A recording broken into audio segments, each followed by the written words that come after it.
Bueno, hay que tener en cuenta, como dijimos, a nivel mundial, vamos a tener en cuenta que las neumonías siguen siendo, pues, una causa importante de mortalidad infantil. Primeramente, es las enfermedades perinatales, neonatales, seguidas de las neumonías y seguidas, pues, en tercer lugar, de las enfermedades diarreicas, no solamente de mortalidad, sino también de morbilidad a nivel mundial. Dentro de ellos, pues, vamos a tener en cuenta que las causas virales son las más comunes y más frecuentes en nuestra población. Avanza, Jorge. No me hace- Ya. Acá tenemos un resumen de los casos de neumonía que se presentaron desde el 2018 hasta el 2016. Nosotros tenemos acá que es un buen porcentaje que va variando entre un 30%, 31%, hasta el 2016 un 21%. Los casos de neumonía, en este caso a nivel de Perú. Y vamos a tener también un porcentaje mayor entre la población de 1 a 4 años, un menor porcentaje en los niños de 5 y los adolescentes hasta los 19 años. Podemos observar acá que los menores de 1 año, el porcentaje se ha ido reduciendo, probablemente sea debido a la implementación, en este caso, de la vacuna antineumocócica y también de la vacuna Iberix. Avanza, Jorge. Acá tenemos en el 2018, podemos observar solamente de ese año, en menores de 1 año tenemos un 32.5%, de 1 a 4 años de un 45.6% y de 5 a 9 años un 14.2%. Vemos que entre los 10 y 19 años disminuyen los cuadros de neumonía dentro de esa población. Para empezar a definir lo que es neumonía, yo creo que es solamente hacer un recordaris para todos ustedes, porque ya lo conocemos. Viene a ser la inflamación del tejido pulmonar debido a un agente infeccioso. Dentro de estos agentes infecciosos podemos tener las bacterias, los virus, también los hongos y otros. Sabemos que es una infección que se va a producir a nivel del parénquima pulmonar, produciéndose en este caso un proceso inflamatorio, infeccioso a nivel intersticial como alveolar. En cuanto a las definiciones, es importante conocerlas y no confundirlas. Muchas veces podemos confundir en estas definiciones. Tenemos que la neumonía adquirida de la comunidad es aquella que se va a adquirir fuera del ambiente hospitalario, pero se puede manifestar dentro de las 48, 72 horas que el paciente está hospitalizado.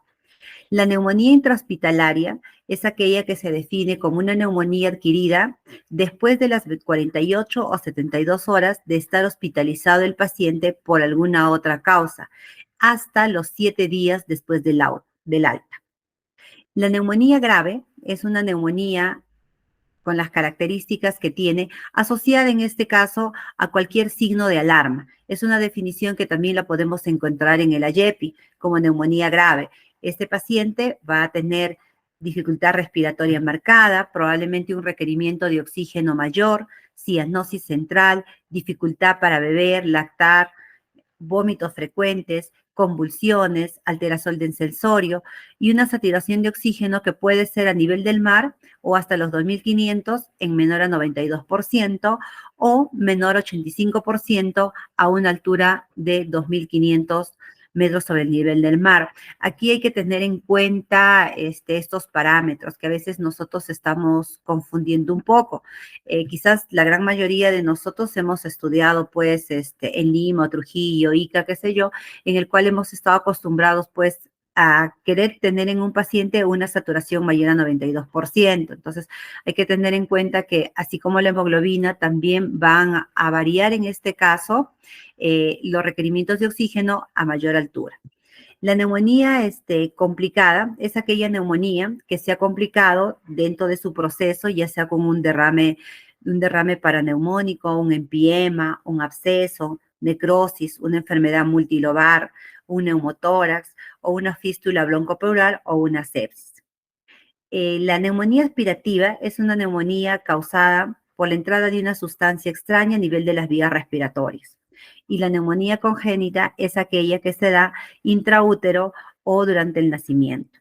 Entonces, es por eso que cuando nosotros tenemos un recién nacido con dificultad respiratoria, una de nuestras posibilidades es una neumonía congénita o quizás una sepsis neonatal. ¿Pasa, Jorge? Es importante codificar adecuadamente el diagnóstico de neumonía, debido a que nosotros registramos la información GIS y esta pues es enviada al Ministerio de Salud. Si nosotros no hacemos una codificación adecuada, no hacemos una notificación de estos cuadros de neumonía, vamos a tener en este caso un subregistro, no va a estar, digamos, notificada adecuadamente, por lo tanto, uno, que a nivel de nuestro hospital no informamos casos de neumonía, lo mismo va durante la región, menos casos y también datos irreales también a nivel del MINSA. Entonces, cuando tenemos un caso de neumonía viral no especificada, la podemos codificar con el J12.9. Si es una neumonía bacteriana, con un J15.9, una neumonía no especificada, J18.9. Entonces, tengamos en cuenta, por favor, colegas, estos diagnósticos, no solamente en nuestros pacientes pediátricos, sino también en nuestros pacientes adultos. Y cuando demos el alta, consideremos dentro de la epicrisis no solamente un solo diagnóstico, sino los diagnósticos con los cuales sale de alta el paciente. ¿Pasa, Jorge? En cuanto a la etiología, hay que tener en cuenta que los virus, como hemos podido observar, y lo vamos a ver más adelante, los virus constituyen casi el 50-60% de la causa de estas neumonías, sobre todo en niños menores de 5 años. Dentro de la etiología bacteriana, el principal agente etiológico que se ha podido demostrar es el neumococo, y que gracias a la vacuna, que hace unos años ya lo da gratuitamente el MINSA, pues se han ido reduciendo el número de casos. ¿Pasa, Jorge? Vamos a tener acá una lista, en este caso, de los agentes bacterianos y los agentes virales. Es un recordaris para cada uno de nosotros de que dentro de los menores de un mes están relacionados todos los gérmenes, en este caso, relacionados a la transmisión vertical. Acá tenemos el estreptococo beta hemolítico, el Escherichia coli, los gram negativos, tenemos dentro de ellos el E. coli, la Klebsiella, la listeria, ¿no? El ureaplasma urealyticum. Y dentro de los virus vamos a tener pues al citomegalovirus, al herpesvirus, al virus incisional respiratorio, los enterovirus, adenovirus, los virus de la rubiola, la influenza A, B y la parainfluenza, y otros como el toxoplasma y el treponema pálido. Entre los 1 y 3 meses ya son gérmenes que están prácticamente presentes dentro de la comunidad, y es muy importante dentro de ellos resaltar que tenemos acá la Bordetella pertussis, ¿no? La Bordetella pertussis y la tosferina, que está relacionado con los accesos de tos constantes en los pacientes dentro de esta edad asociados a cianosis, ¿no? Entonces hay que considerar como una sospecha de síndrome coqueluchoide a estos pacientes.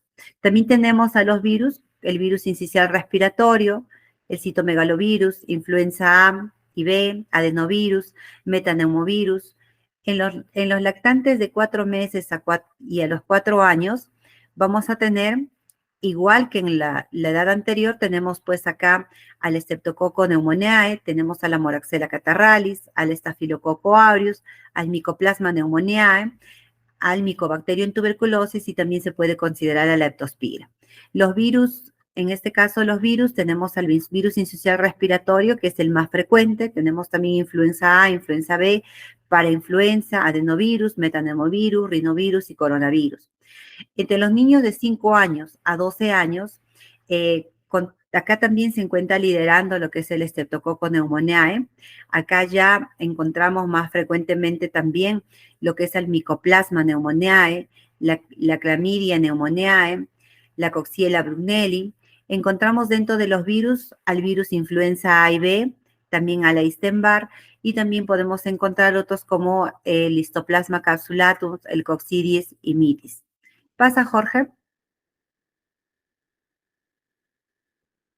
Este es un estudio, creo que lo he reducido. Este es un estudio que se hizo en el año 2010, en el cual se comparó dos zonas, en este caso la zona de Lima como la ciudad de Puno.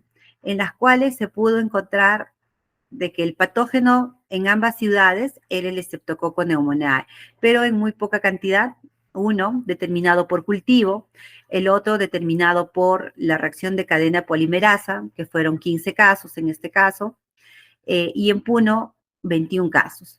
Tenemos influenza, no se pudo demostrar por cultivo, lo que sí por reacción de cadena polimerasa, 2 casos. Staphylococcus aureus no encontramos en ambos lugares. Mycoplasma pneumoniae, mediante la detección del antígeno IgM, se pudo encontrar un caso en ambos lugares. En cuanto a los virus, se pudo determinar algunos virus, en este caso el virus influenza A, se tuvo 2 casos detectados por el antígeno, en este caso la prueba de anticuerpos elifiviral. En cuanto al adenovirus, se encontró por cultivo 0, por la detección de los antígenos se encontró 4 en Lima y 4 en Puno. Lo mismo sucede para el virus incisional respiratorio, en Lima se encontró 30 casos por el ifiviral, detectado por él, y en la ciudad de Puno se encontró 43 casos también detectados por el ifiviral. Entonces, no se encontró, digamos, una diferenciación en amplias regiones porque los datos son casi similares. ¿Puedes pasar, Jorge? Y se pudo determinar acá de un total de, en este caso, 16 pacientes, las bacterias típicas se encontró en menores de un año 3 casos, en mayores de un año 13, también se pudo encontrar lo que es el Mycoplasma pneumoniae, como la Candida pneumoniae, un solo caso en un niño mayor de un año. Se encontraron virus en gran cantidad, como podemos ver acá, en menores de un año 31 pacientes, en mayores de un año 54. También se encontró una coinfección entre virus y bacterias de un total de 20 pacientes, de los cuales menores de un año fueron 11 y mayores de un año 9. Y no conocido, bueno, se encontró, no se pudo determinar, solamente el diagnóstico fue de neumonía, de un total de 71 pacientes, ¿no? De los cuales 31 fueron menores de un año y 40 mayores de un año. ¿Pasa, Jorge? Entonces, se pudo determinar que la proporción y distribución de agentes identificados en ambas poblaciones fueron similares, tanto en la ciudad de Lima como en la ciudad de Puno. Entonces, de aquí es de donde parte desarrollar las guías clínicas a nivel del MINSA para poder ser aplicados dentro de todo el Perú. Se encontró que los virus fueron más frecuentes también en ambas zonas, que el Streptococcus pneumoniae fue la bacteria más frecuente, identificada como la causa más importante de neumonía, tanto en Lima como en Puno, y la coinfección fue encontrada en un 11.9% de los pacientes, predominando la infección viral, en este caso mixta, viral bacteriana. ¿Pasa, Jorge? Acá es solamente un recordaris de la fisiopatología de la neumonía. Como nosotros sabemos, hay gérmenes que ingresan a través de las vías respiratorias superiores, las cuales van a colonizar, van a avanzar hacia las vías inferiores, en este caso, produciendo un proceso inflamatorio a nivel alveolar, existiendo gran liberación de interleuquinas, polimorfonucleares, las cuales van a producir un proceso inflamatorio y como sabemos nosotros, este proceso pues va a haber la proliferación de neutrófilos y se produce pues el cuadro neumónico, ¿no? Y posteriormente que pueden haber las complicaciones secundarias a la neumonía. ¿Pasa, Jorge? Hay que tener en cuenta los factores de riesgo que están asociados a nuestros pequeños. Dentro de ellos tenemos el medio ambiente, la contaminación, que puede ser el humo, el polvo, la madera, otras sustancias como el humo de tabaco, el hacinamiento. Hay que tener en cuenta que en la ciudad de Ticapampa, lo que es el relave, por ejemplo, es un factor muy importante para poder considerarlo como una contaminación y quizás estos pacientes hagan mayores cuadros de infecciones respiratorias. También hay que tener en cuenta los estilos de vida y de higiene. Nosotros trabajamos en una zona rural donde, digamos, esos estilos no son los adecuados. Por lo tanto, hay que ponerle, digamos, mucho empeño en trabajar quizás en mejorar estos estilos de vida. Lo que sí, la lactancia materna exclusiva, sí la promovemos. Digamos que nuestras madres cumplen al 100%. En cuanto a la vacunación, tenemos sí tasas de deserción, nuestros pacientes no vienen a vacunarse, tienen la idea errada de que si está con diarrea no se puede vacunar, entonces quizás en algún momento hagamos una revisión posterior a esto sobre inmunizaciones y hablemos sobre las contraindicaciones para las vacunas, ¿no? Yo veo a veces pacientes en consultorio que han estado con resfrío común, no se han vacunado, con diarrea, no se han vacunado, entonces hay que tener en cuenta que existen causas específicas nada más que son no contraindicadas para la vacuna. Eh, También hay que seguir trabajando lo que es en el lavado de manos. Hemos visto que esto se ha ido dejando, pero es un factor de riesgo muy importante el no lavado de manos, sobre todo en los niños pequeños, están cogiendo cualquier superficie, cogiéndose luego la nariz, la boca, y eso puede producir estos cuadros respiratorios. La asistencia a guarderías, ¿no? Como es en este caso en los niños pequeños hasta los 3 años, nosotros en Recuay tenemos el CUNAMás, ¿no?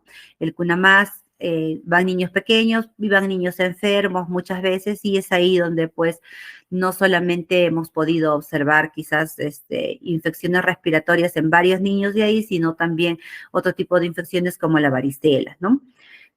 Factores hereditarios y genéticos, también en este caso hay pacientes que hacen cuadros de hiperactividad bronquial, cuadros de asma, algunos pacientes que tienen inmunodeficiencias. Tenemos creo que una sola paciente en Recuay con inmunodeficiencia, de ahí casi no tenemos otros. Y bueno, pues hay que estar teniendo en cuenta esos factores que pueden desencadenar estos cuadros de infecciones respiratorias y sobre todo neumonía. ¿Pasa, Jorge? Eh, Como hablamos hace un momento, la neumonía grave cumple la definición de un cuadro de neumonía más asociada a algún signo de alarma. Hay que tener en cuenta que uno de los factores de riesgo es el lactante menor de 6 meses, que tenga el antecedente de prematuridad, que tenga una desnutrición moderada, severa, paciente con infección por VIH, paciente con una patología asociada, como puede ser una enfermedad cardíaca de fondo, el bajo nivel socioeconómico, el cual tenemos nosotros en nuestra población, el bajo nivel educativo de la madre. A veces la madre no nos entiende el mensaje que nosotros le estamos dando. Y en este caso puede ser también el cuidador como un factor de riesgo para mortalidad de neumonía. ¿No? Ya vamos a ver más adelante que ese es un factor, sobre todo, que el familiar no asegure el cumplimiento de las indicaciones para hospitalizar al paciente. Ojo, otra cosita acá solamente para recordarles, cuando tengamos nosotros pacientes prematuros, hay que trabajar con la edad corregida, no con la edad cronológica. Por ejemplo, si es un paciente que nació a las 34 semanas, sabemos que a este paciente, pues, para llegar a las 40 semanas, le faltan 6 semanas. Entonces, si este lactante tiene, por ejemplo, 4 meses de vida cronológica, hay que quitarle 6 semanas. Eso quiere decir que este lactante tiene más o menos 2 meses y medio. Ya eso con algunos colegas se les ha ido explicando, es sobre todo para trabajar mejor porque le damos el mensaje a la mamá que el niño está bajo de peso, que le falta peso, le falta talla, el niño está desnutrido.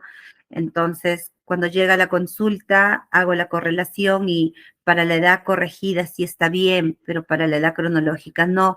Entonces, estos niños prematuros son evaluados no con las tablas convencionales que nosotros manejamos en el servicio de crecimiento y desarrollo. ¿Pasa, Jorge? En cuanto al cuadro clínico, hay que tener en cuenta que los signos y síntomas sugerentes de neumonía van a ser la fiebre, la taquipnia y la tos. La taquipnia se dice que es el signo más valioso, el signo más sensible, sobre todo en los niños menores de 5 años, y esa sensibilidad disminuye después de los 5 años. La frecuencia respiratoria hay que corroborarla, que el personal de enfermería lo haga durante 1 minuto. Eso es importante, y que el niño no tenga fiebre y que el niño esté en reposo. La hipoxemia y el esfuerzo respiratorio son los signos más específicos, en este caso, para un niño mayor de 5 años. ¿Pasa, Jorge? Eh, Es importante evaluar la frecuencia respiratoria en el consultorio, corroborarla, porque muchas veces por la cantidad de pacientes que puede haber a nuestro personal que esté en triaje, tanto en emergencia como en triaje ambulatorio, se le puede pasar y nosotros podemos volver a hacerlo en el consultorio. Hay que tener en cuenta de que existen definiciones clásicas para llamar respiración rápida. Hay que evaluar la taquipnia, en este caso la frecuencia respiratoria. Hay que evaluar la presencia de tiraje subcostal, tiraje intercostal, tiraje supraclavicular. En el neonato hay que evaluar el desbalance tóraco-abdominal, el aleteo nasal. La fiebre, su ausencia es un valor predictivo negativo de un 97%. Se dice que hay signos y síntomas que se pueden asociar o nos pueden llevar a decir esta neumonía podría ser un cuadro viral. Cuando está asociada, en este caso un 8%, en este estudio se vio de que un 8% de las neumonías virales estuvieron asociadas a conjuntivitis, mientras que un 27% a una neumonía bacteriana. La otitis en un 22% a un cuadro viral, mientras que un 42% a una neumonía bacteriana. Las sibilancias, en este caso en un 43%, fueron asociadas a un cuadro viral, mientras que el 16% asociados a una neumonía bacteriana. Pasa, Jorge. Para tener en cuenta acá que en el lactante menor de 2 meses llamamos respiración rápida o taquipnia cuando la respiración es mayor o igual a 60 por minuto. De 2 meses a 12 meses, mayor o igual a 50 por minuto. De 1 a 5 años, mayor a 40 por minuto.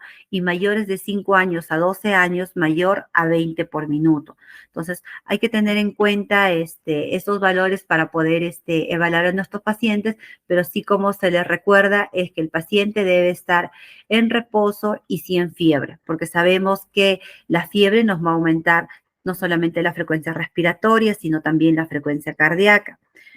Pasa, Jorge. Eh, Bueno, al examen clínico es importante evaluar el esfuerzo respiratorio, la presencia de tiraje subcostal, intercostal, supraclavicular.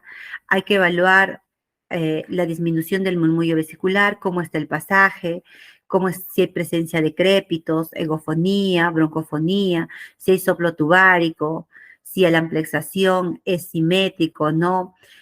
Pero se ha podido ya, voy a recordármelo más tarde. El siglo que viene, un ratito ya. Se ha podido demostrar en numerosos estudios de que ninguno de estos signos son lo suficientemente sensible ni específico para poder determinar si la causa es bacteriana o la causa es viral. Entonces, eso debemos de tener en cuenta. Evaluar los signos clínicos es importante, evaluar la frecuencia respiratoria, hacer una buena historia clínica, la cual nos va a poder llevar al diagnóstico y haciendo unión clínica. ¿Puedes pasar, Jorge? Sospechar de una neumonía viral cuando el cuadro clínico inicia con una infección de vías respiratorias altas, con un cuadro catarral, rinorrea, estornudos, puede acompañarse de conjuntivitis, puede asociarse a diarrea y que progresa a dificultad respiratoria. Entonces, generalmente los virus no solamente afectan vías respiratorias, también afectan vías digestivas. Entonces, acá hay que sospechar siempre que puede ser un cuadro viral. En cuanto a las neumonías atípicas, sobre todo el micoplasma, la clamidia, esta se presenta en la edad escolar y se presenta un cuadro subagudo acompañado de cefalea, mialgias. La tos característica es una tos seca, irritativa y en ocasiones puede haber broncoespasmo y el examen clínico podemos encontrar nosotros sibilancias. Pasa, Jorge. La neumonía lobar generalmente está relacionado con un cuadro bacteriano. Entonces, en este caso, la radiografía de tórax nos puede ayudar bastante. Pasa, Jorge. La neumonía típica, como dijimos, su cuadro es insidioso, puede haber también una afectación extrapulmonar y en la placa lo característico que vamos a encontrar es un infiltrado en parches. Los gérmenes son menos virulentos y tienen menor mortalidad. ¿Pasa, Jorge?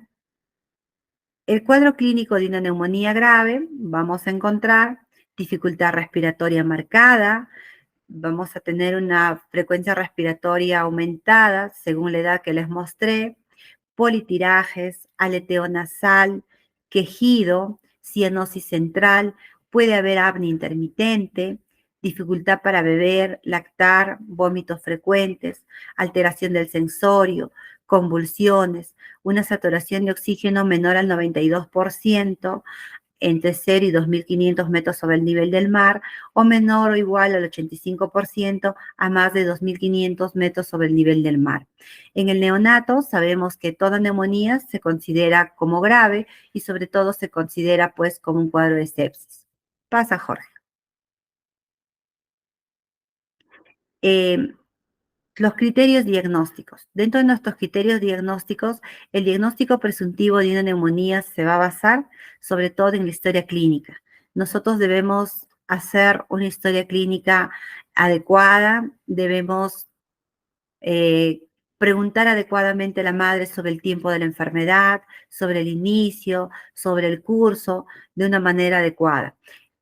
Preguntándole qué pasó hace 5 días, hace 3, hace 2, hace 1, hace 1 hora, ¿no? Eso es importante preguntar a la madre.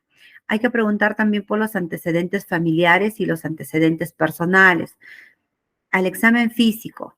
Al examen físico debemos hacer un examen cuidadoso, un examen clínico completo, desde la cabeza a los pies. Hay que llenarlo eso adecuadamente en nuestra historia. Hay que hacer una evaluación de los signos y síntomas. Hay que evaluar si hay fiebre, si hay tos, si hay taquipnia. Lo mismo que debemos de preguntar al momento de hacer la historia clínica, el tipo de tos, preguntarle a la mamá, esa tos, ¿siente flema, señora? ¿Moviliza secreciones? Entonces, a veces la mamá nos da, vamos a ir sacándole nosotros porque la mamá, como no tiene, digamos, un nivel cultural adecuado, no nos va a mencionar todos los síntomas. Hay que preguntar, ¿tiene vómitos? ¿Vomitó su bebé? ¿Cuántas veces? Primero, antes de vomitar, presentó tos, se puso moradito, entonces hay que usar unos términos mucho más sencillos para que la madre nos pueda describir adecuadamente, en este caso, la presencia de los síntomas y también el curso de estos síntomas. En neonatos hay que evaluar politirajes, quejido y aleteo nasal. ¿Pasa, Jorge? Vamos a acá tener, en este caso, la presencia de, vamos a describir la presencia de una neumonía típica que es producida por neumococo, influenza, Haemophilus influenza, estafilococo y piógenes. Estafilococo y piógenes. La edad habitual se va a presentar a cualquier edad, principalmente en niños menores, en este caso de 3 meses y 5 años. El inicio va a ser brusco, va a haber una fiebre de 39 grados, el estado general vamos a encontrar lo afectado, puede no haber antecedentes familiares, la tos va a ser una tos productiva, síntomas raros, en este caso asociados, puede haber herpes labial, pero son raros los síntomas asociados. A la auscultación vamos a encontrar hipoventilación, vamos a encontrar crepitantes localizados, en una radiografía de tórax una área de condensación con o sin derrame, en un hemograma podemos encontrar leucocitosis con neutrofilia, un PCR mayor de 80, entre 80 y 100 miligramos por litro. También podemos encontrar una procalcitonina mayor a 2. Como podemos describir los exámenes de laboratorio y ver el estado general del paciente, se encuentra comprometido. Podemos definir como una neumonía bacteriana. En cuanto a las neumonías atípicas, tenemos acá las neumonías virales producidas por el virus incisional respiratorio o adenovirus. La edad habitual es en menores de 3 a 4 años. El inicio va a ser insidioso. Vamos a encontrar una fiebre menor a 39. El estado general va a estar conservado. Pueden haber antecedentes simultáneos, otras personas enfermas en casa. La tos puede o no ser productiva Los síntomas asociados, vamos a encontrar acá conjuntivitis, mialgias, pueden haber crepitantes, sibilancias bilaterales. En la radiografía de tórax podemos encontrar un infiltrado intersticial, hiperinsuflación, atelectasias. El hemograma va a ser variable. Vamos a encontrar un PCR menor a 80 miligramos por litro y una procalcitonina menor de 2. En cuanto a las neumonías adquiridas de la comunidad atípicas, producidas por micoplasma o clamidia, vamos a encontrarla en una edad en niños mayores de 4 a 5 años. El inicio va a ser insidioso, la temperatura la vamos a encontrar en menor a 39, el estado general va a estar conservado, los antecedentes familiares van a ser muy distantes, vamos a encontrar una tos irritativa, signos asociados como cefalea, mialgias, crepitantes, sibilancias uniobilaterales. La radiografía puede ser variable, predimina el infiltrado intersticial, menos frecuente la condensación. Podemos encontrar, sí, acá una característica común, que va a existir una disociación clínico-radiológica. Podemos encontrar nosotros un estado general del paciente bueno, tranquilo, y con una radiografía en la cual encontramos pues todos estos hallazgos que les estoy mencionando. El hemograma suele ser normal, un PCR menor de 80 y una procalcitonina menor a 2. Entonces, con estos signos y síntomas y algunos hallazgos, nosotros más o menos podemos dirigirnos y poder determinar si el origen es bacteriano, viral, o en este caso producida por un germen atípico. Jorge, pasa. La neumonía por lo general se puede diagnosticar clínicamente. Podemos decir que las radiografías son un apoyo diagnóstico quizás para corroborar lo que ya nosotros pensamos, confirmar el diagnóstico, como también para evaluar las complicaciones. ¿Pasa, Jorge? El diagnóstico diferencial de la neumonía la podemos hacer con algunas anomalías anatómicas, como cardiopulmonares congénitas, una cardiopatía congénita, una fístula traqueosocágica, quiste broncogénico, hernia yatal, también con una bronquiolitis. Como sabemos, la bronquiolitis es definida el primer cuadro de sibilancias que se presenta en un niño menor de 2 años. También con el asma, la aspiración de cuerpo extraño, las atelectasias, la insuficiencia cardíaca descompensada, la sepsis, la acidosis metabólica. Otras enfermedades pulmonares crónicas, como un paciente con displasia broncopulmonar, pero va a tener el antecedente de haber estado en ventilación, o un paciente prematuro, o un paciente con una bronquiectasia, fibrosis quística, neumonitis por aspiración. Este tipo de pacientes ya vamos a observar los pacientes adelgazados, a lo mejor al momento del examen vamos a encontrar un síndrome dismórfico y haciendo la historia clínica, la madre probablemente dentro de sus antecedentes patológicos nos pueda referir ya estas patologías crónicas. ¿Pasa, Jorge? Los criterios de hospitalización. Eso es importante tener en cuenta. Sabemos que hay neumonías que las podemos manejar ambulatoriamente, como hay neumonías que requieren hospitalizarse. Dentro de los criterios de hospitalización se considera la saturación de oxígeno, menor a 92%, de 0 a 2.500 metros sobre el nivel del mar, menor a 85% a más de 2.500 sobre el nivel del mar, como es el caso de Recuay. Nosotros debemos de considerar esa saturación para poder hospitalizar a nuestros pacientes. También la cianosis, a veces no tenemos pulso oxímetro que nos funcione, entonces podemos tener en cuenta que uno de los criterios puede ser la cianosis. Lactante menor de 6 meses. Lactante menor de 6 meses con neumonía sí o sí debe hospitalizarse. Como lo vimos anteriormente, es un factor de riesgo para hacer neumonía y como también para presentar complicaciones. Paciente con dificultad respiratoria, tirajes, quejido, aleteo nasal, apneas. Paciente con intolerancia oral, ese paciente que viene con tos y vómitos, preguntamos a la mamá y nos dice ya vomitó más de 3 veces, ¿no? Entonces hay que tener en cuenta ello. También hay que tener en cuenta la deshidratación, el mal estado general, el fracaso de la terapia ambulatoria.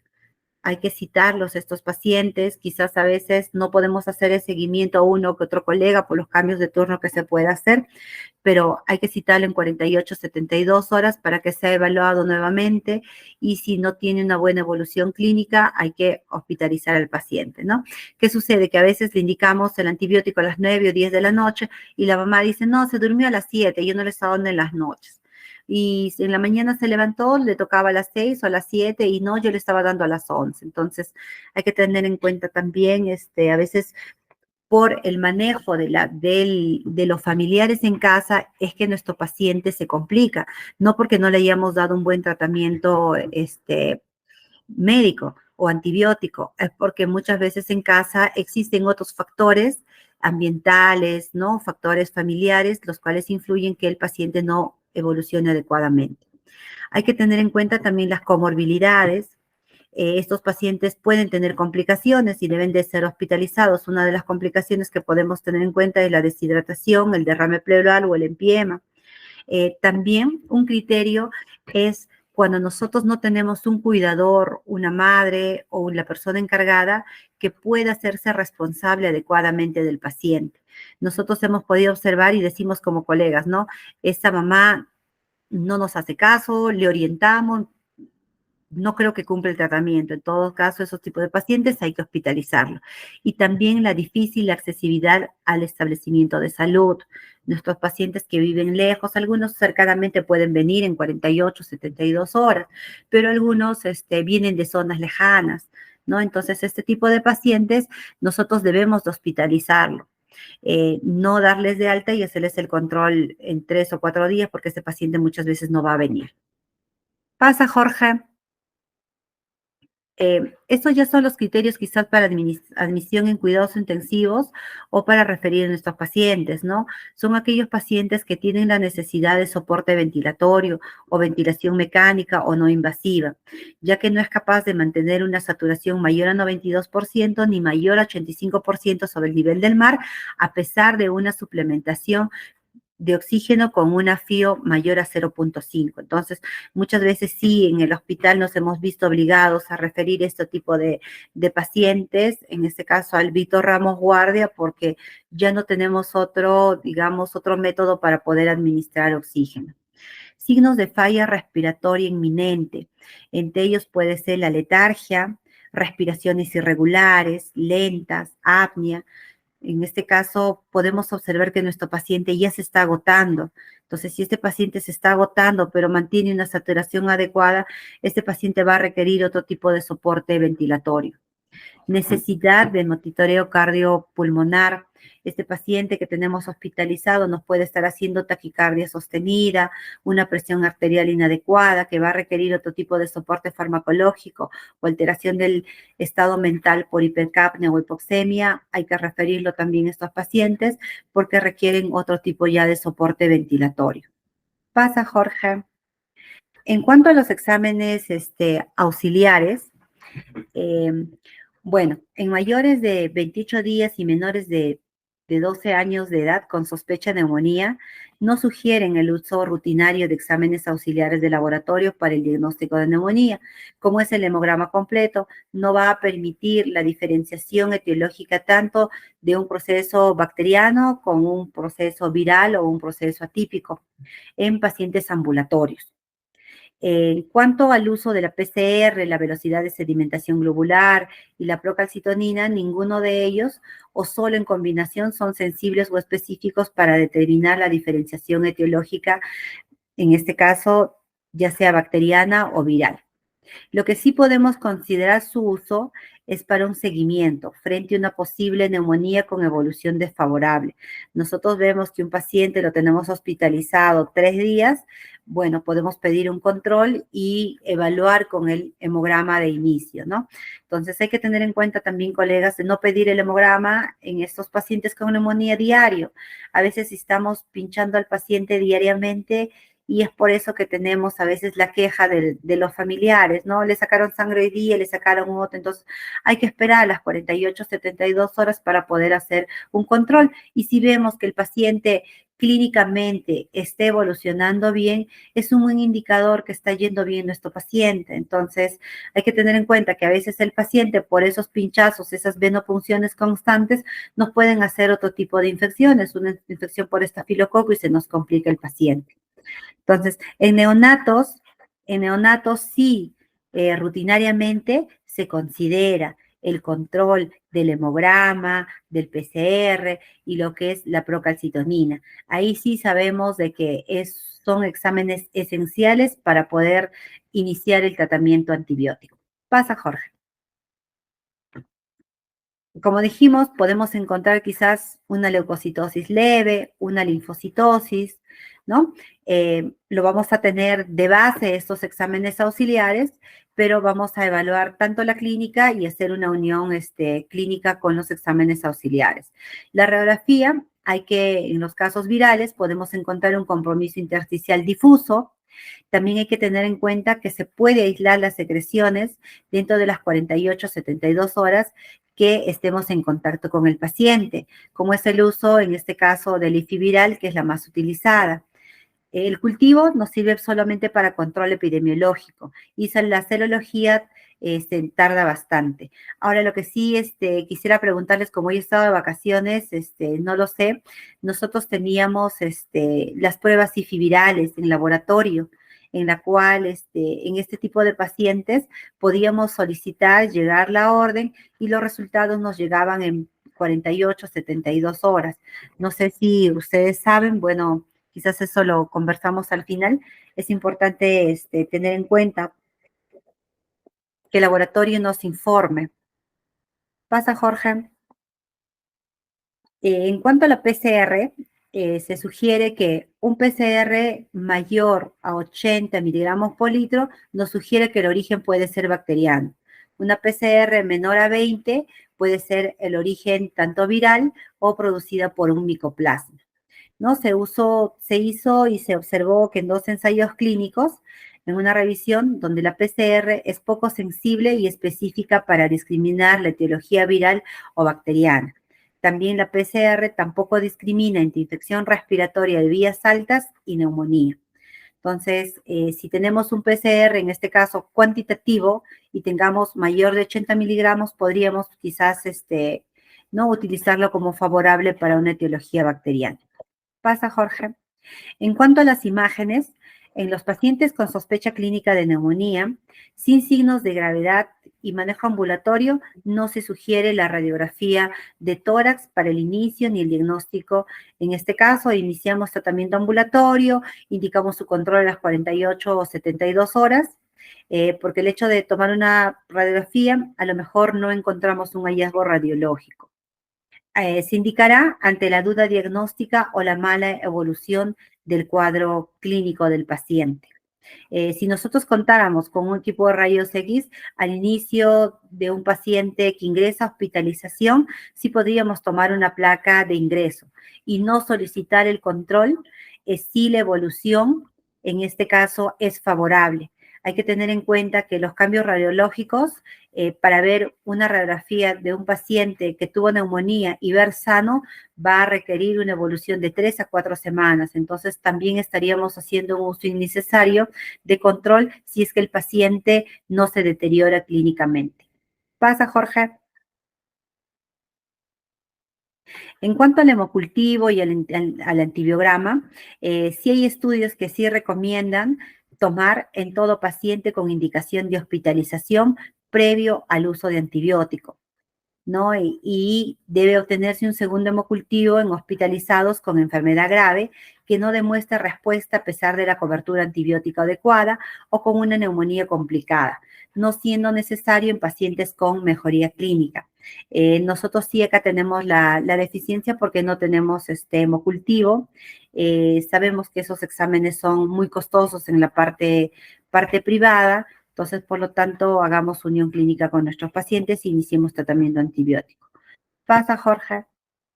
En cuanto al hemocultivo, se dice que la sensibilidad es baja, de 15 a 30%, para bacterias aerobias de un 8-14%, para bacterias aerobias gram negativas de 8-14%, para anaerobios un 4%, para neumococo encontramos que es un 20-30% y para estafilococos un 40%. Pasa, Jorge. Las muestras de secreción faríngea es las que las comentaba hace un momento. Estas sí es importante hacerlas uso si es que contamos en el hospital, el cual nos va a ayudar a identificar la etiología viral mediante la inmunofluorescencia o la reacción de cadena polimerasa. No son determinantes para el manejo, sin embargo, su identificación nos va a permitir la disminución de la infección intrahospitalaria, porque si es un paciente con influenza, sabemos que va a contagiar al resto de pacientes o incluso al personal de salud, y también nos va a ayudar en el menor uso de antibióticos en caso que sean infecciones virales. Hay que hacer el despistaje de tuberculosis en pacientes con antecedentes de contacto con otros pacientes. Se puede hacer el beca en esputo según la edad, o se puede hacer un aspirado gástrico, o también la prueba intradérmica de PPD en pacientes que haya habido pues sospecha no contacto epidemiológico. Pasa, Jorge.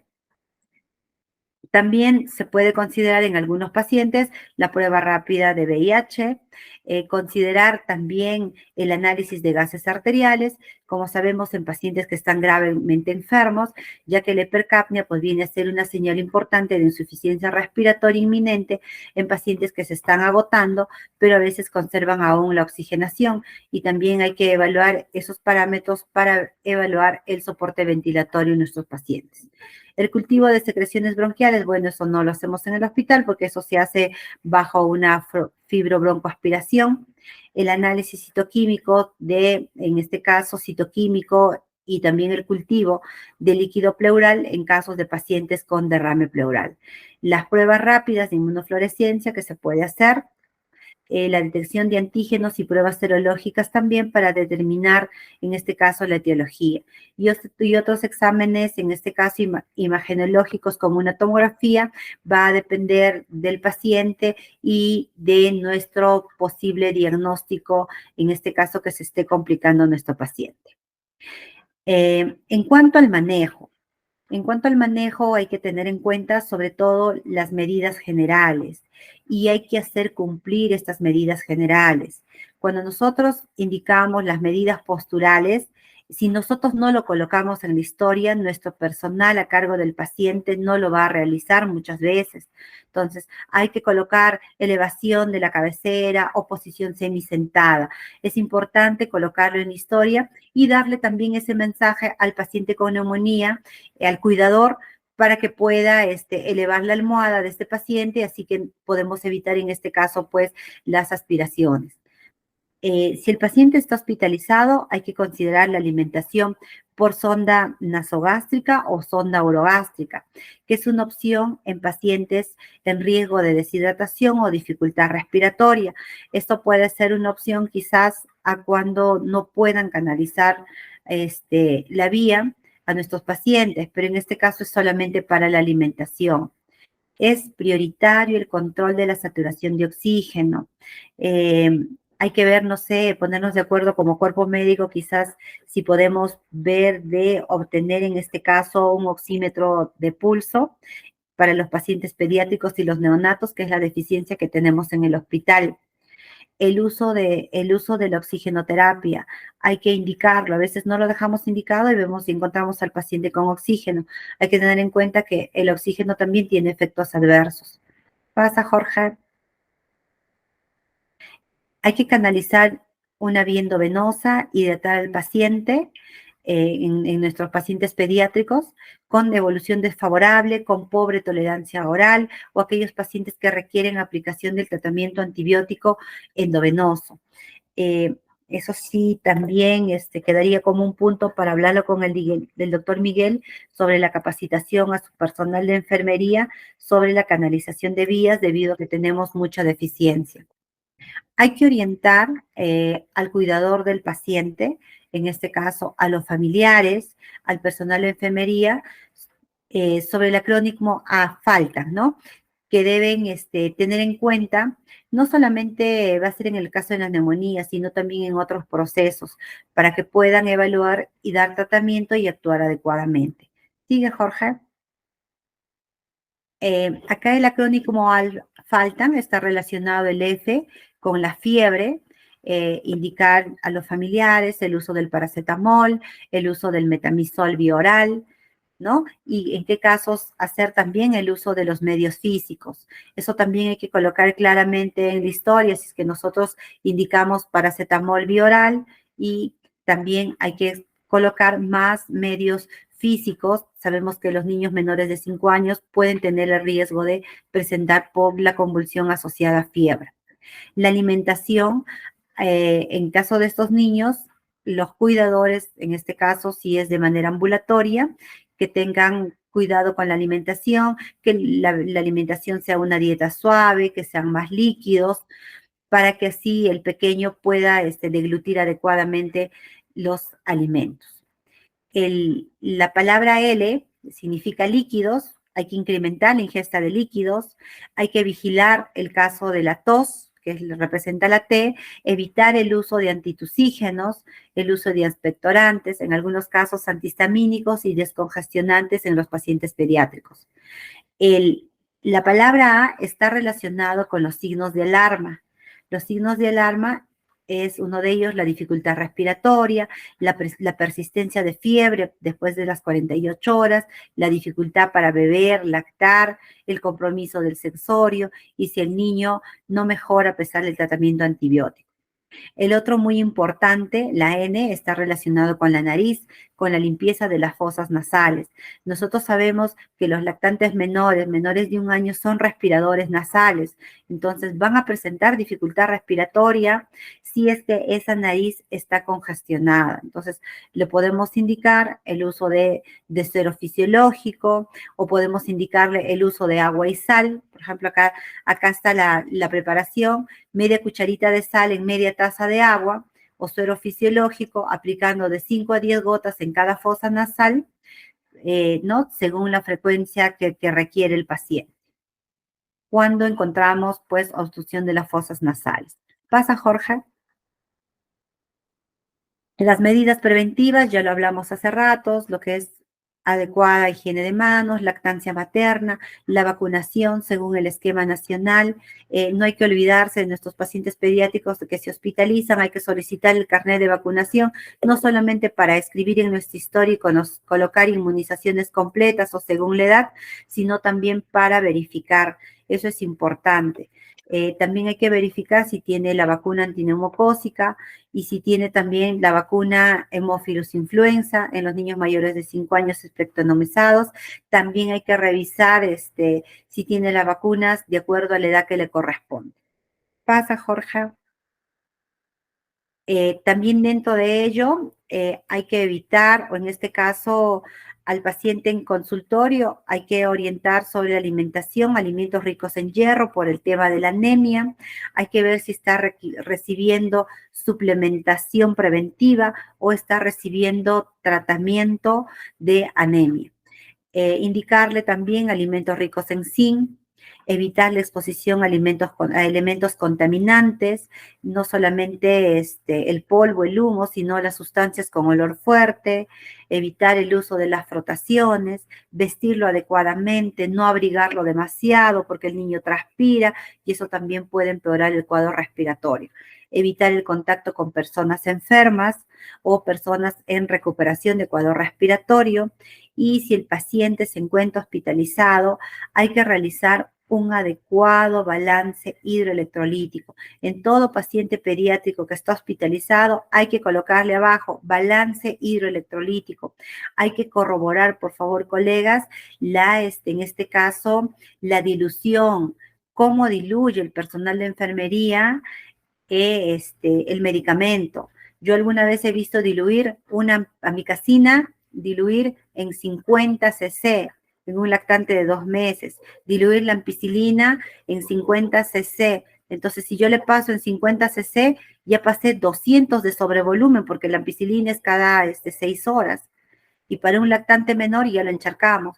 A veces el paciente lo encuentran ustedes el primer día bien, si no hacemos un balance adecuado, a veces el paciente está empeorando, está aumentando su distrés respiratorio por sobrehidratación. Entonces, eso, ojo, hay que tener en cuenta, por favor, colegas. Pasa, por favor, Jorge. Hay que mantener un soporte hidrolítico adecuado. Podemos usar una dextrosa con la cantidad adecuada de sodio y potasio. Ya el año pasado hicimos una revisión sobre hidratación. Yo creo que más adelante haremos otra revisión sobre hidratación también. En todo caso, para tener en cuenta el uso adecuado del volumen según la edad del paciente, ¿no? Sabemos que en el neonato empezamos con 70 el primer día, 80, 90, 100, 110 y vamos incrementando 10 cc por kilo día según el peso del paciente. Y en los lactantes menores de 10 kilos usamos pues la regla de 100 por kilo. Y después de los 10 kilos podemos usar 100 más 50 por kilo o podemos usar la superficie corporal. Eso es importante tener en cuenta. En los lactantes, en los neonatos menores hay que mantener un VIG adecuado, un VIG de 4 a 6, que es importante tenerlo en cuenta. El soporte respiratorio. En cuanto al soporte respiratorio, nosotros sabemos que en el hospital tenemos cánula binasal, podemos usar, tenemos casco cefálico y hay que, también se cuenta con, creo que con 3 o 4 mascarillas de oxígeno para poder brindar en este caso el soporte a cada uno de nuestros pacientes que amerita, ¿no? Teniendo en cuenta para nuestra zona una saturación menor al 85%, que el paciente tenga signos clínicos de insuficiencia respiratoria, que tenga cianosis, y en los neonatos debemos sí mantener una saturación entre 90 y 95%. ¿Ya? Después, en este caso, después de las 4 horas de vida. En cuanto a la terapia antibiótica, hay que tener en cuenta nuestra realidad nacional, y nuestra realidad nacional, nuestra realidad local y sobre todo la presencia de insumos con la que contamos en nuestro establecimiento. Pasa, Jorge. El tratamiento ideal va a depender de una historia clínica, la cual la hagamos adecuadamente, hagamos un examen físico completo, empezando desde funciones vitales y hacer el examen clínico regional y luego también, ¿no? Empezando de la cabeza hasta los pies. Es importante conocer la epidemiología también, de qué gérmenes encontramos en nuestra zona. Lamentablemente, nosotros no tenemos, pues, una estadística adecuada en cuanto a gérmenes y todo, pero a nivel de Perú ya les he podido especificar que el germen más común es el el neumococo, y por lo tanto vamos a usar los mismos antibióticos y existen las guías nacionales, ¿no? Hay que tener en cuenta la edad, que es muy importante, y los factores predisponentes. Pasa, Jorge. Nosotros cuando tenemos un paciente nos encontramos ante la duda. ¿Qué es lo que hacemos? ¿Usamos antibiótico o no antibiótico? ¿Qué es lo que usamos? Un antibiótico específico, de amplio espectro, de primera línea, de segunda línea.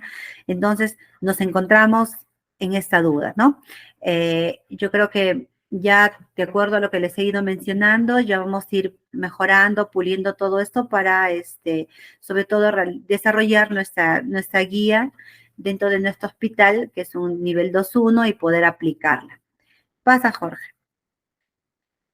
Hay que tener en cuenta que el tratamiento va a estar relacionado con los gérmenes que les he mencionado según la edad. Entonces, nosotros vamos a tener el uso acá de ampicilina, gentamicina, amicacina. Esto lo vamos a usar en los menores de 2 meses. El tratamiento va a ser igual que en el neonato.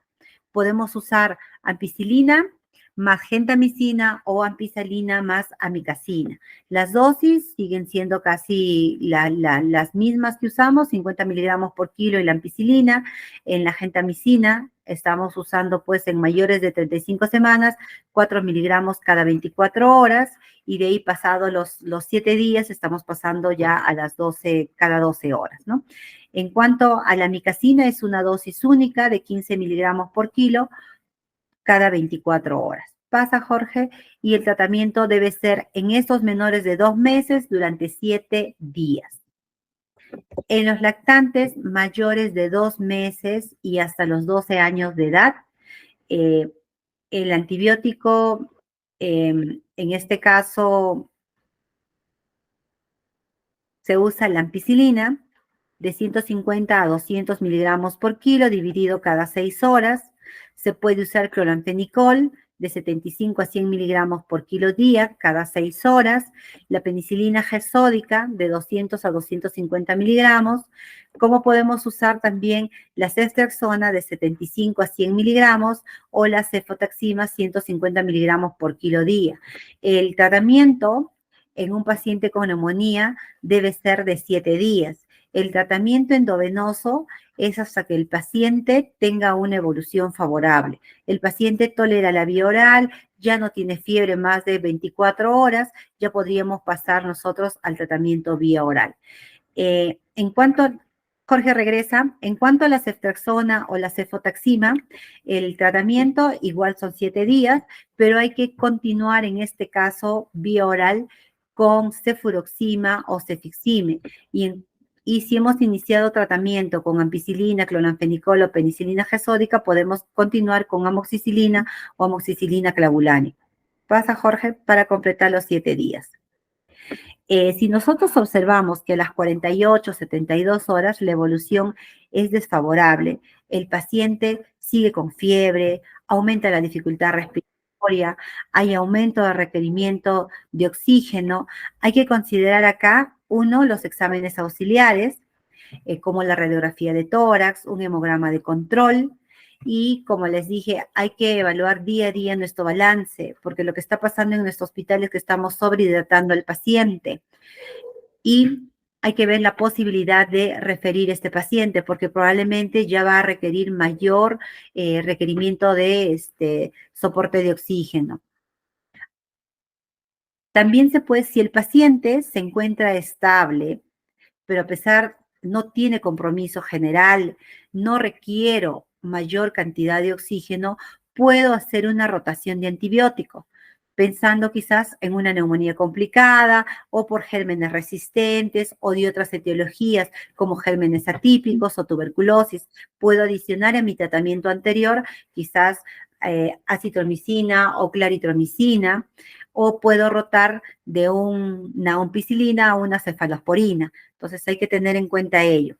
En el caso de que el paciente haya referido una cefalosporina de tercera generación para el tratamiento de neumonía, como les dije, hay que continuar el tratamiento para el alta con cefuroxima o en este caso cefixime. Pasa, Jorge. Espera, Tefa. Nosotros muchas veces erróneamente pensamos que si usamos un antibiótico de amplio espectro, mi paciente va a mejorar espectacularmente o más rápidamente que si uso una ceftriaxona a que use una ampicilina o que use en este caso una penicilina G sódica, ¿no? Entonces, acá por ejemplo en este estudio usaron, le llaman antibiótico de aspecto reducido a la ampicilina, al cloranfenicol y a la penicilina G sódica. Y le hablan de amplio espectro en este caso, a la ceftriaxona y a la cefotaxima. Entonces, en este estudio, en una estancia hospitalaria, estos pacientes a las 43 horas, digamos, de haber usado un antibiótico de aspecto reducido, observan mejoría, y con el de amplio espectro a las 52.3 horas, ¿no? Entonces, no se encontraron diferencias estadísticamente significativas en las necesidades, sobre todo de oxígeno, la duración de la fiebre, la readmisión de hospitalaria en los primeros 7 días desde la primera hospitalización de los pacientes, ni los costos entre los dos grupos.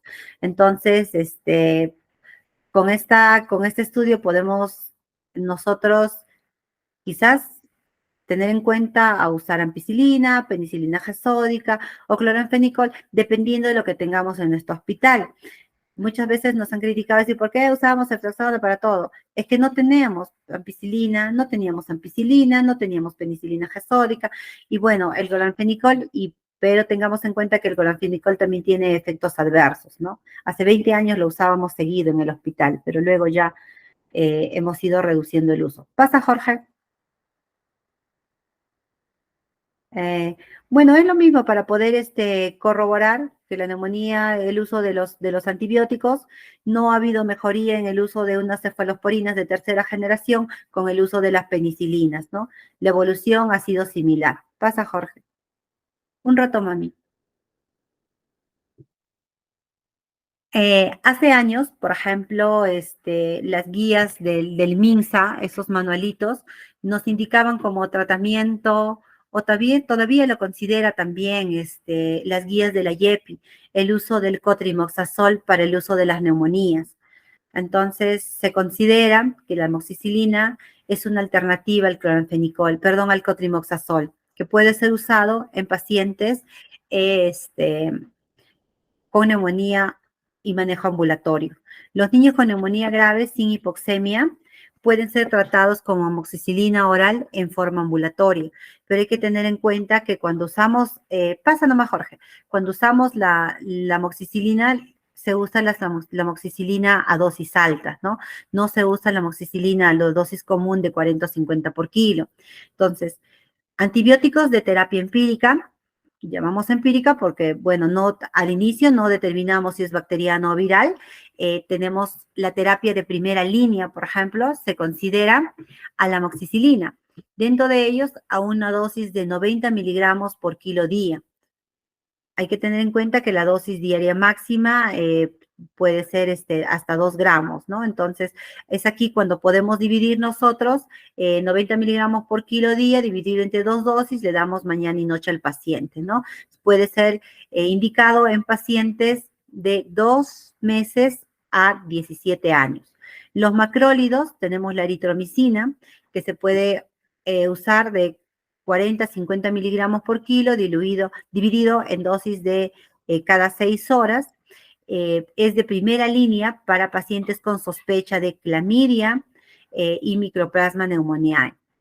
Vía parenteral tenemos de primera línea a la ampicilina con una dosis de 150 miligramos por kilo día, con una dosis máxima de 4 gramos por día, dividido en 4 dosis. Está indicado para Streptococcus pneumoniae, en este caso puede ser resistente. La duración del tratamiento, pues, es hasta que haya mejoría del paciente y luego se continúa vía oral. Pueden continuar vía oral con una amoxicilina a una dosis de 90 por kilo día. ¿Pasa, Jorge? La terapia de segunda línea se considera al cloranfenicol y a las cefalosporinas, ¿no? Se considera al cloranfenicol y también a la cefuroxima. ¿Pasa, Jorge? La terapia de segunda línea, acá consideran a la claritromicina, a la citromicina, los gérmenes atípicos, y de vía parenteral considera la penicilina G sódica, a la ceftriaxona y al cloranfenicol. ¿Pasa, Jorge?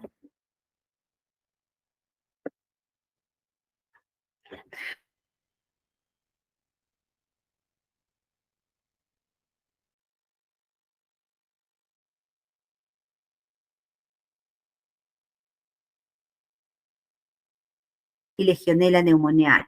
La citromicina también a una dosis de 10 por kilo, la claritromicina a una dosis de 15 por kilo. Doctora Lili. Dime. Perdón que le corte, no se le ha escuchado cuando empezó esta diapositiva. ¿No me escucharon?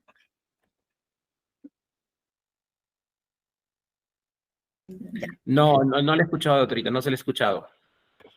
Qué raro. Ya. Bueno, ya. Como hablaba acá en este cuadrito, hay que tener en cuenta que la eritromicina, la citromicina y la claritromicina, el efecto para micoplasma, clamidia, trachomatis, clamidia pneumoniae y legionella pneumoniae nos va a ir muy bien. También se usa tetraciclina para micoplasma pneumoniae y para legionella pneumoniae. También tenemos el uso de la doxiciclina a dosis de 2 a 5 miligramos por kilo día, que nos va a ir bien en pacientes con micoplasma pneumoniae, clamidia pneumoniae y legionella pneumoniae. Y ciprofloxacino también nos ayuda con micoplasma, clamidia y legionella pneumoniae. Pasa, Jorge. Lo más importante de todos estos pacientes con neumonía es diagnosticarlos en un estadio precoz, el cual nos va a permitir establecer un tratamiento adecuado y evitar complicaciones. No solamente evitar complicaciones, también, digamos, menos días de hospitalización y sobre todo, pues, menos estrés para los familiares. Pasa, Jorge. Solamente acá algo rápido porque creo que ya me estoy yendo, pasando el tiempo. Hay efectos adversos, como les dije, del tratamiento, como es el oxígeno suplementario. Puede producir, digamos, muchos procesos inflamatorios a nivel pulmonar. Sabemos que la hiperoxia puede producir disminución del gasto cardíaco, disminuir la frecuencia cardíaca y producir vasoconstricción sistémica. Los aminoglucósidos sabemos que es nefrotóxico, neurotóxico, ototóxico. El cloranfenicol se determinó que produce, pues, displasias sanguíneas. El paracetamol también, uno de sus efectos es hepatotóxico, nefrotóxico y puede producir un rash cutáneo. Ante la sospecha de alguna reacción adversa, solamente esta lámina de acá va para recordarles a cada uno de ustedes que nosotros tenemos las hojas de notificación de reacciones adversas, que debemos de hacerlo también en el hospital. ¿Pasa, Jorge? Los signos de alarma, ya los he mencionado anteriormente, hay que vigilarlos dentro de nuestra historia de todo paciente pediátrico. Hay que colocar, vigilar signos de alarma. Ya la enfermera se romperá su cabeza y buscará qué son signos de alarma, pero hay que orientarle al momento de la visita que hay que vigilar, pues, la dificultad para respirar, taquipnea, tirajes, estridor, persistencia de fiebre, dificultad para beber, compromiso del sensorio, o si el paciente no mejora. Estas las recomendaciones es tanto para el paciente ambulatorio como para el personal que nos ayuda a nosotros, porque sucede muchas veces de que el paciente podemos pasar visita en la mañana, estuvo bien, no lo fuimos a ver hasta la tarde y el paciente se ha complicado. Entonces es importante que nos vayan avisando qué fue lo que está pasando con los pacientes. Pasa, Jorge. Los criterios de alta del paciente. Dentro de los criterios de alta hay que tener en cuenta afebril 24 a 48 horas y clínicamente estable. Una saturación para nuestra zona de recuay mayor a 85% sin aporte de oxígeno. Adecuada tolerancia oral y no dificultad respiratoria. Para decidir el alta también tenemos que considerar dos factores, que es que los padres sean cuidadores adecuados y que aseguremos que este paciente no se va a complicar en casa. Orientarles y enseñarles sobre el acrónimo FALTAN para que tengan en cuenta y darle la orientación adecuada a los padres sobre signos de alarma y sobre todo control de los factores predisponentes para estos procesos respiratorios. ¿Pasa, Jorge? El pronóstico, sabemos que la mayoría de los pacientes se va a recuperar sin secuelas, pero la neumonía tiene una letalidad de 0.95 muertes por cada 100 episodios de neumonía y una tasa de mortalidad de 8,8 por 100.000 habitantes. El mayor número de complicaciones se observa en menores de 1 año. Por lo tanto, todo lactante menor deberíamos de hospitalizarlo. Yo creo que en el hospital deberíamos de protocolizar el lactante menor de 1 año para hospitalización con diagnóstico de neumonía. ¿Pasa, Jorge? Eso sería todo, chicos, que he podido traerles a ustedes. Y ustedes saben que siempre existe mi predisposición para poder apoyarlos cuando ustedes tengan algún paciente en emergencia o en hospitalización, pero a veces consulten. Yo no quiero que me estén diciendo, tanto, doctora, están pasando de líquido, tanto están haciendo. Por favor, muchachos.